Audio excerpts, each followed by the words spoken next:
Eu considero-me uma pessoa feliz na opção que fiz, desde a minha saída de casa, desde o primeiro dia até ao momento presente, encontrei muitos motivos para ser um homem feliz. Quando Deus chama, Ele aguarda a resposta. E a resposta sempre é sim.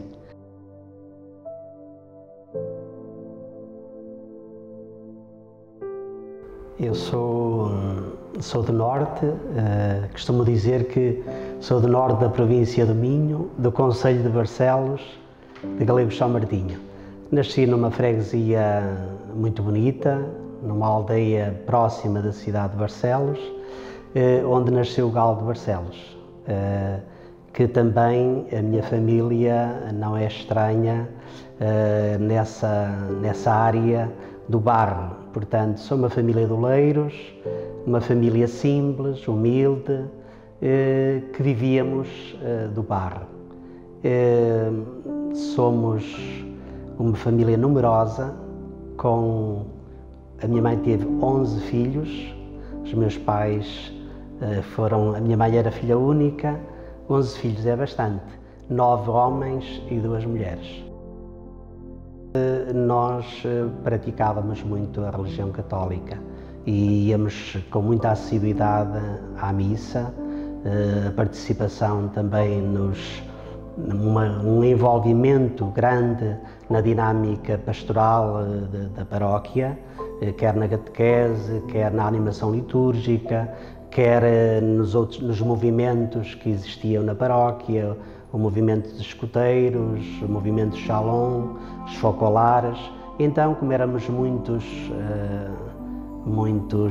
a família era muito numerosa, os meus irmãos, cada um pertencia a uma coisa, outros a outra, e estávamos todos implicados na paróquia. Lembro-me que o meu pai dizia muitas vezes que não queria nenhum filho do seminário.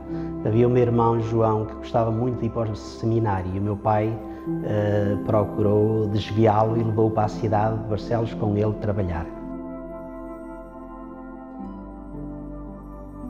O primeiro contacto com os irmãos de São João de Deus foi muito cedo porque vivíamos próximos de Vilar e a gente da minha terra, da minha freguesia, ia lá comprar ovos, comprar os porcos e então no verão nós íamos para o Rio Cávado e via aqueles irmãos lá na quinta a circular, alguns de bata branca, sabia que havia ali religiosos, mas não tinha aquele contacto direto com eles, ouvia falar mais nada. Um dia fui a um encontro a Fátima, uma Mariápolis, e estava lá um irmão de São João de Deus, que era o irmão Crespo. Foi-me apresentado e, por sinal, também ficou na mesma casa que eu, nessa altura, nos missionários da Consolata. E ele queria falar comigo. Eu também só tinha 16 anos, ia para os 17, e perguntou-me se queria ir ver os irmãos de São João de Deus, ver a Casa Sul de Barcelos. Eu conhecia como Casa Amarela, a Casa de Barcelos tinha essa conotação, e eu não disse nada, não dei resposta nenhuma e fui para casa. Fui a pensar naquilo, e eu estava envolvido nos escuteiros, pertencia ao primeiro grupo dos escuteiros de lá da terra e, como disse anteriormente, eu também estava implicado nas dinâmicas da paróquia, como os meus irmãos também estavam, e uma das colegas do grupo de jovens disse: porque é que não vamos a São João de Deus e animamos aqueles doentes, tu levas a viola e vamos todos? E eu disse: bem, então pode ser daqui a um mês. Eu estava sempre a adiar, pode ser daqui a um mês, então está bem, pode ser.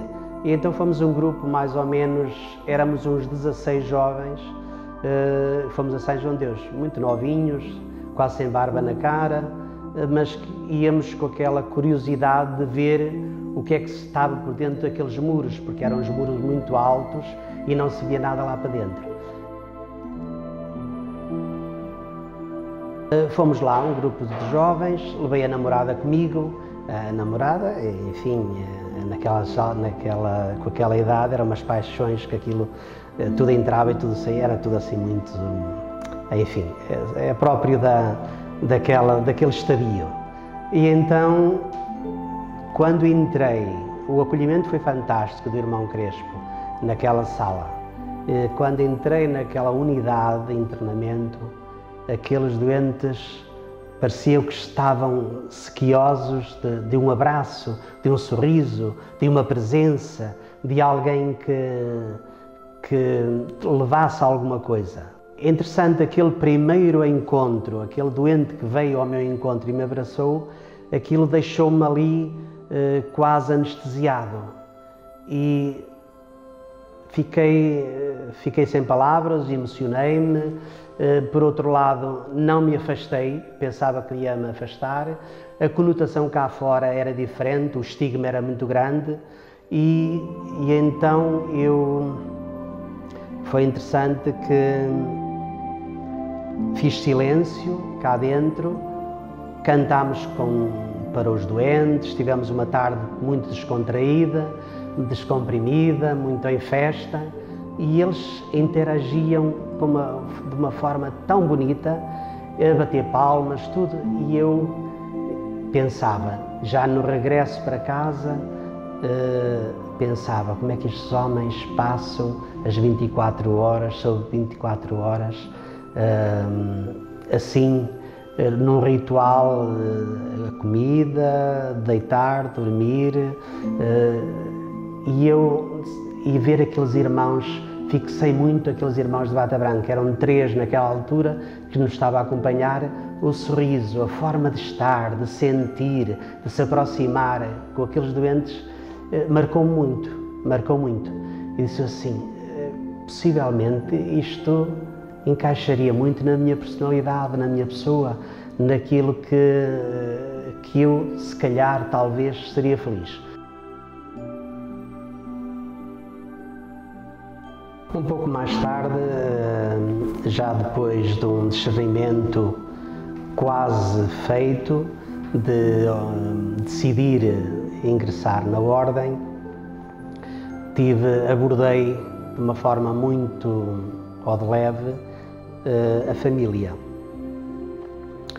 Sabia que não ia ter muita boa reação do meu pai em fazer os campos de férias, porque os irmãos gostariam que eu fizesse um campo de férias em Lisboa ou no Telhal, ou fizesse um campo de férias em Barcelos, e até o irmão Crespo me convidou várias vezes para o ajudar a orientar e animar os campos de férias. Percebi que a família não me ajudou, não colaborou para eu já ter um compromisso mais sério.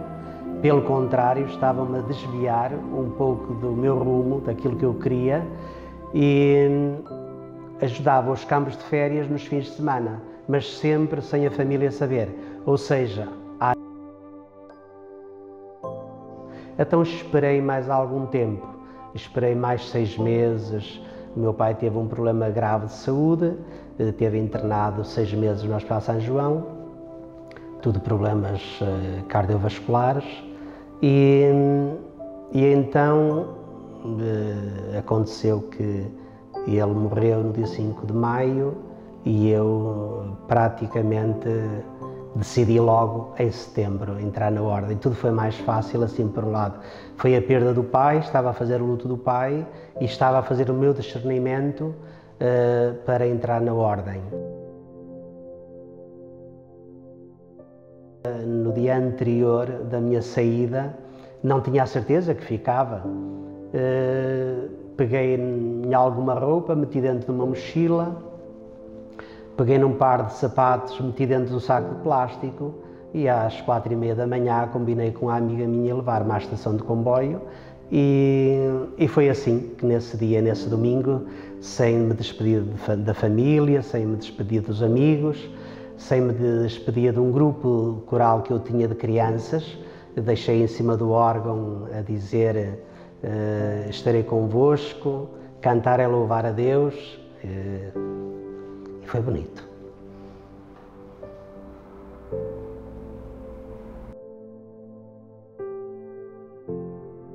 não foi fácil os primeiros 6 meses, o meu pré-apostolantado. Será isto, não será isto? Depois passei para uma transição desse ano para o apostolantado, fiz mais 6 meses de apostolantado e continuei neste discernimento, sempre acompanhado por um diretor espiritual para ver se realmente era esta a minha vocação ou não. De facto, tive alguns problemas pessoais, que era quando recebi uma carta da namorada com uma fotografia dela, com várias coisas, eu ficava assim um bocadinho, emocionava-me com tudo, não é? Ainda hoje, mas emocionava-me muito. O que é certo é que fiz o apostolantado com muita vontade de ver se realmente Deus me chamava a esta vocação.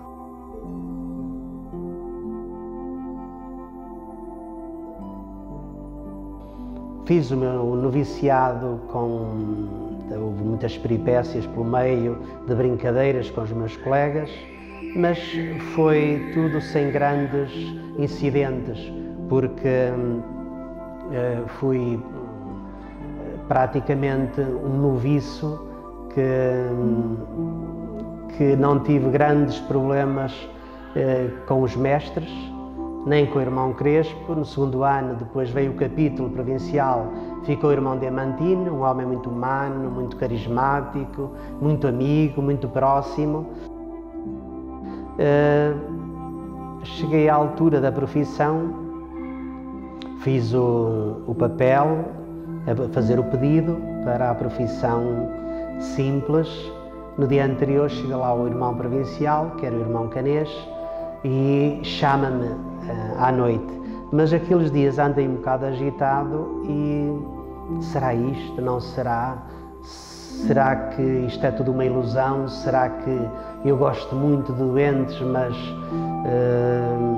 só isso não basta? É preciso mais? Muitas dúvidas, muitas interrogações, muita coisa passou pela minha cabeça. E o irmão nessa noite, o irmão Canês nessa noite disse: então como é que te encontras? Eu disse: olha, encontro-me agitado interiormente, não sei o que é que se passa, se isto é normal, se não é normal, mas com algumas interrogações, indecisões, com alguns medos. Isso é natural. Se não tivesse, não era normal. Isso é muito natural. Vai em frente. Mas se, não, vai em frente. E então aquela noite marcou muito, aquele incentivo, aquele empurrão tão forte, que eu senti que era o empurrão de Jesus. Vai, vai. Quando nós professamos simples, professamos os votos evangélicos, que é o voto de pobreza, castidade e obediência, e hospitalidade. E muitos perguntam qual é o voto que mais lhe custa viver. Enfim, estão todos interligados. Aparentemente dizem que é a pobreza, outros dizem que é a castidade, outros dizem que é a hospitalidade. A hospitalidade é aquele que eu mais facilidade tenho, não é? A pobreza também, estou desprendido. O voto mais difícil para mim é o da obediência. A obediência exige um desprendimento total interior para aceitar determinados desafios que aparentemente às vezes julgo que não sou capaz, e é o voto que exige mais de nós. A hospitalidade é estar para o outro, é estar para o outro numa entrega incondicional, numa abertura permanente e num desprendimento grande. É ser a boa nova para o outro, é ser evangelho vivo, encarnado. E para mim, como irmão de São João de Deus, fazia todo sentido seguir uma área da saúde, E eu desde pequenino, desde os 7 anos talvez, a exemplo da minha avó, que era parteira, também gostaria de ser alguma coisa ligada à saúde. E quando um dos provinciais me disse, olha, tens características e o que é que tu achas como ser enfermeiro? E eu disse sim, eu gostava de ser enfermeiro. Não manifestava isso, mas eu gostava de ser enfermeiro. Ser enfermeiro encaixa-me mesmo bem e sou muito feliz como enfermeiro e como hospitaleiro. Quer dizer, um irmão de São João de Deus enfermeiro é extraordinário e penso que foi um contributo muito grande que dei a mim próprio ser irmão de São João de Deus enfermeiro. A Ordem de São João de Deus já tem 5 séculos e quando é obra de Deus, uma obra de Deus nunca morre. Portanto, eu estou descansado, estou tranquilo, porque esta é uma ordem virada para o mundo da saúde e penso que se é obra de Deus não vai morrer. E se não morreu até agora, agora também não vai morrer. E cada vez é mais urgente intervir neste mundo da saúde, nestas periferias. Como dizia o Papa, nós devemos estar nas periferias existenciais e os irmãos de São João de Deus estão muito atentos a esta situação de pobreza que o mundo vive agora e as várias situações de pobreza que o mundo vive. O que é que eu deixaria para futuro, quer da ordem religiosa, quer das pessoas que me vê, das várias casas por onde eu passei. Uns caracterizaram-me de uma forma, outros de outra, outros diziam que era um bom enfermeiro, um enfermeiro muito humano, com profissionalismo e humanismo, que era uma pessoa que vivia o seu sacerdócio de uma forma tão bonita, a cuidar dos doentes. Outros veem-me e apreciam muito a minha arte na área e o domínio na área do barro, da pintura. Outros gostaram muito e gostam do que escrevo, do que escrevi. Não sei, outros gostam e apreciam-me nas liturgias, o canto. A São João de Deus, o que é que eu diria? Diria, bendito seja Deus que existiu este santo montemorense que me fez e faz feliz permanentemente, não é?